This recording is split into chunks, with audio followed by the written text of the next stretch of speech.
Hello everybody and welcome back to another episode of My Waifu and Me. And on today's episode, I actually kind of want to present a discussion topic to all of you.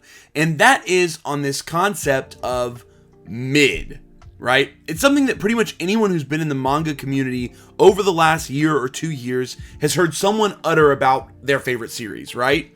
So today, I want to add a little bit of context to that discussion and help us to better understand ways that we can overcome mid and have more functional, more informative, and more successful discussions in the manga community.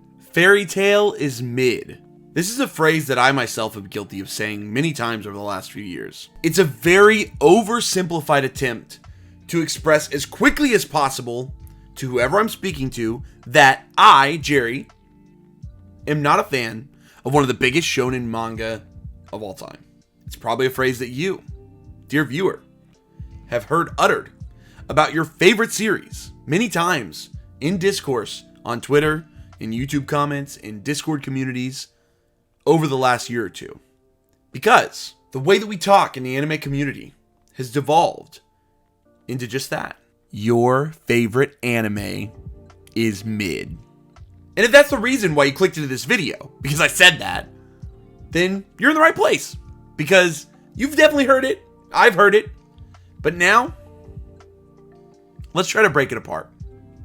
The history of the usage of the word mid is really not all that complicated.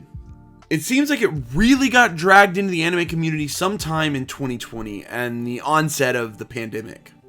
One Urban Dictionary entry that I found to be particularly interesting said, anime watchers who have a superiority complex and believe that every popular show is boring and instead try to get you to watch unpopular shows that they call peak fiction. They give many examples. Mid-Ruto, Mid-Piece, Mid-Note, Mid-Hero Academia, Attack on Mid, Mid-Slayer, Mid-Art Online, Midland Saga, JoJo's Mid-Adventures, Mid-Exorcist, Mid-Tale, Full Mid Alchemist, Mid-Q, Mid-Clover, Bunny Mid-Senpai, Dragon Mid-Ball, The Promised Midland. Bruh, have you seen Hunter x Hunter? You mean Mid-X-Mid? Bruh, go watch FLCL. That's the conversations that people are having.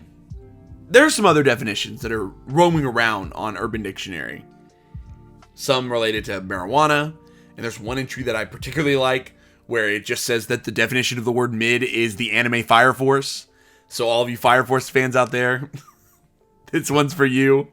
Anime fans have co-opted this word and have used it as a means to degrade the person with an opposing perspective, as opposed to engaging in some sort of critical conversation or discourse. They just say, your favorite show's mid. And they think they've won the battle. So here we are, 2 years after it's mostly entered the way that we talk in the anime and manga community. And it's now 2022. And now the only way to build up your favorite series is to actively shit on everything else that you don't like. And here's the deal. I'm 100% guilty of this, honestly. I've tried a couple times to lay out exactly what I dislike about a series like Boruto. And oftentimes, any attempt to do so is just attacked by people yelling, Mid-Ruto, right? And we've all had these discussions. So then all of a sudden you just turn into this rambling person and you're just people say you're trying too hard, you're getting too defensive. If you just try to explain your perspective, it's all about reducing opinion to nothingness so as to succeed or overcome your opponent. And we can all get sucked into these endless voids of negativity. So I want to get into that like a little bit more because I'm not sure exactly where it all started, but I think I've got an idea. I think part of this has to do with just the massive amount of new anime fans that have sort of entered the community in the last 2, 3, 4 years. This was definitely enhanced by the fact that we were all locked in our houses at the beginning of 2020. Since about 2008, manga and anime accessibility has increased. in massive amounts due to streaming services like Crunchyroll that have allowed people to have access to things like simulcasts, and later Funimation that offered simuldubs. It is with that increased access that we've reached what I consider sort of the axiom of anime interest here in the US. It was the perfect storm. Increased access plus boredom equals new anime fans. And I think this scene in particular sort of illustrates the moment when I realized, like, yep, it's gonna be pretty big.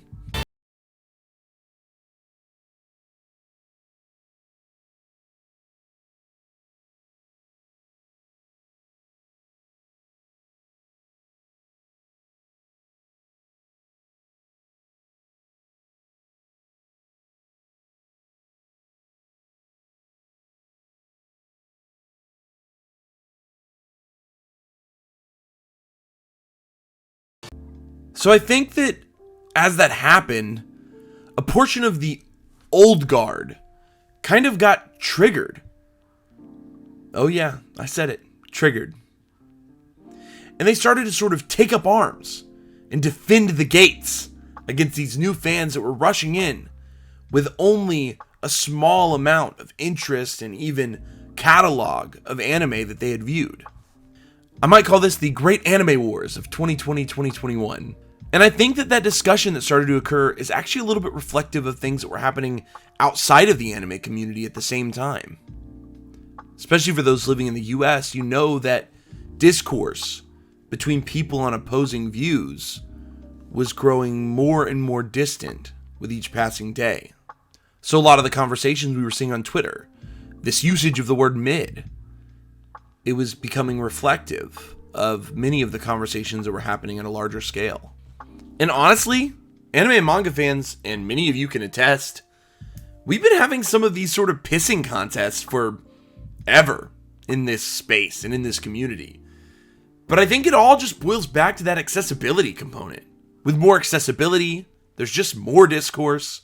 And because of that extended discourse, it just became more and more simplified.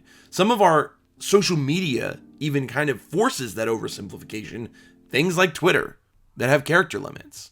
And even Discord, which also has character limits. Although, I think I'm the only one maxing those out. So this connectivity, this accessibility, it actually is bringing forth both the best, which is sharing anime with new people, and the worst, which is this increase in negativity that is seeping into the anime manga community. You might even call it a double-edged sword. So I think the question that's on a lot of people's mind is sort of, where do we go from here? How do we progress beyond mid? Well, I think it's simple, and it's something that I'm even trying to do better about myself, especially when talking about things here on my channel. If someone likes something that you don't, then let them like something that you don't. And I'm not saying you can't have an opinion or a perspective or a preferability towards or against a series, but instead of expressing it as just another mid shonen, maybe we all just need to start engaging in some of the deeper, more literary elements and some of the more important aspects of these series and what they do for people. At the end of the day, many of us love, or maybe don't love, manga as a whole. But I think most of us love it. It connects us, it moves us, it entertains us. So the next time you go to talk about your favorite series, try to articulate it that way. Tell others what you love about the series and why you love it. If someone were to sit me down and tell me that they just love Fairy Tail because something about Natsu's characterization was able to inspire and encourage them to overcome obstacles or obtain more grit because of the experience they had reading Fairy Tail, they were able to articulate that in a way that was nuanced and personal, then obviously I'm going to respect and have and engage in that conversation with that person. Does that mean that that story has the same impact or effect on me? No. But does it mean that I can't have a more nuanced discussion? Especially because there are tons of series that I know aren't going to work for everyone, but they've meant a lot to me. So instead of going into every conversation about mid-series with this mine is better than yours mindset, why don't we try to change that and go into these conversations with this idea of, oh, you're just experiencing this series a different way than I am. In human relations theory, they often describe this as the growth versus fixed mindset. I think that this is a theory that gets kind of misquoted and misused, but I think that we can easily apply it to things like a shonen protagonist's journey through a shonen anime or shonen manga. Many shonen protagonists, they really do have growth mindsets. There's this belief that they can achieve and change and overcome. And as fans, I think that we need to start following after our heroes. Let's take that growth mindset perspective and let's truly try to believe that others can present opinions that'll actually open our eyes to new perspectives. I know I've probably made a lot of people mad because I've insulted or said something rude about their favorite series, but know that oftentimes I'm just trying to open up discourse about it. I'm not just trying to say that your series is mid, I'm just trying to say that I want to have a conversation about why you like it and why I don't. So I've kind of had to learn that lesson the hard way. At the end of the day, Fairy Tail might be mid, but at least it's your mid. If you enjoyed this video, make sure that you like, comment, and subscribe. That helps me and the waifu out with the algorithm. I hope we can bring you more discussion-based videos like this. And if you have any opinions about the history, context, or usage of the word mid, and you want to get in the comments, then please do so. Because this is just my perspective on the word and sort of how I've interpreted it in the world and what my suggestion to the anime and manga community is to try to overcome that. And that's to lean into the literature of it and have those conversations even if you don't want to, because it helps people to better understand perspective and it helps us to all understand that stories mean something for different people. On that note, keep reading manga, keep loving manga, keep collecting manga. This has been another episode of My Waifu and Me. Thank you guys so much. We'll see you next time. Peace.